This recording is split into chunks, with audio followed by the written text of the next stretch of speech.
Hello, friends. I would like to take a few minutes and talk to you about something that I think has become increasingly relevant over the past year as we've dealt with COVID and all of the unrest in our country. And I have blogged about COVID and racial reconciliation and unrest several times in this blog and on this channel, but I'm recording this blog in remembrance of Holocaust Remembrance Day, or in commemoration of Holocaust Remembrance Day. And I would just like to take a minute to remind us that in 1939, the T4 program, which was the testing ground for the final solution began in Germany with the killing of those who were mentally or physically disabled, or as the German government would put it, unfit to live. And it brings up for me the fact that before the program officially started in 1939, October of that year, in September of that same year, doctors were instructed to let patients die and wither away, and then they moved on in Germany to constructing the killing camps and the things that they would go on to use uh, against the Jews and other ethnic undesirable groups, according to the German government. Um, I think by the end of the program, between 1939 and 1941, when the program was discontinued due to public pressure, 70,000 people with disabilities were killed, which um, is just the official numbers. The killings continued in secret long after the program was officially shuttered in 1941. But what this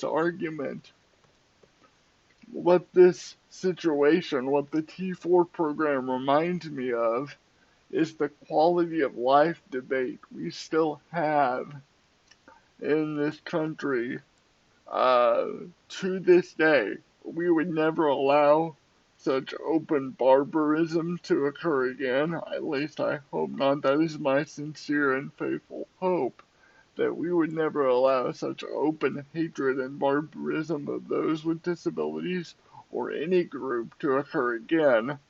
But we have seen over the past year, whether it be disabled people of color caught up in the epidemic of police violence and misunderstood or rushed to judgment because they were difficult to understand and would later go on to die in custody, like the man in Minneapolis, the mentally or the developmentally disabled man in Minneapolis, or whether it's the situation in San Antonio that occurred earlier in the year, back in the summertime, where because of a perceived quality of life issue, a doctor apparently made a decision to withhold care and eventually caused a profoundly disabled man his life, even though he had a wife and kids that were advocating to do everything necessary.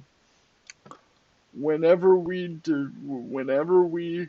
boil the quality of life argument down to, can a person meet a certain standard of normal, or is it abnormal, or are they abnormal, we are going to run up against this same issue over and over and over again.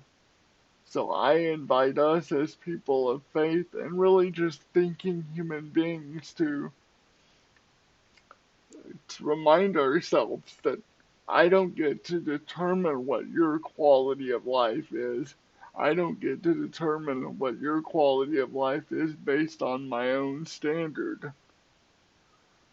All life is sacred, no matter what it looks like, no matter what its embodiment or its physicality or its developmental development. All life is sacred. And quality of life is a life that is ongoing. That's quality of life. Everyone has a spark and deserves as much opportunity to reach as much of their God-given potential as possible. So I urge us to reflect on the ways that we use normal or abnormal to determine quality of life. And I urge us to recenter ourselves around the God-given spark of humanity that everybody possesses, whether they look different from us, whether their embodiment is different from us, or what have you. So that things like the T4 program are a reminder of a dark chapter in our history for certain. But questions like that and questions that lead down that dark road are still being asked. And opinions and minds can only be changed if we regard all life as sacred and all life as capable of reaching some sort of God-given and God-breathed potential. Thank you, friends. Bye-bye.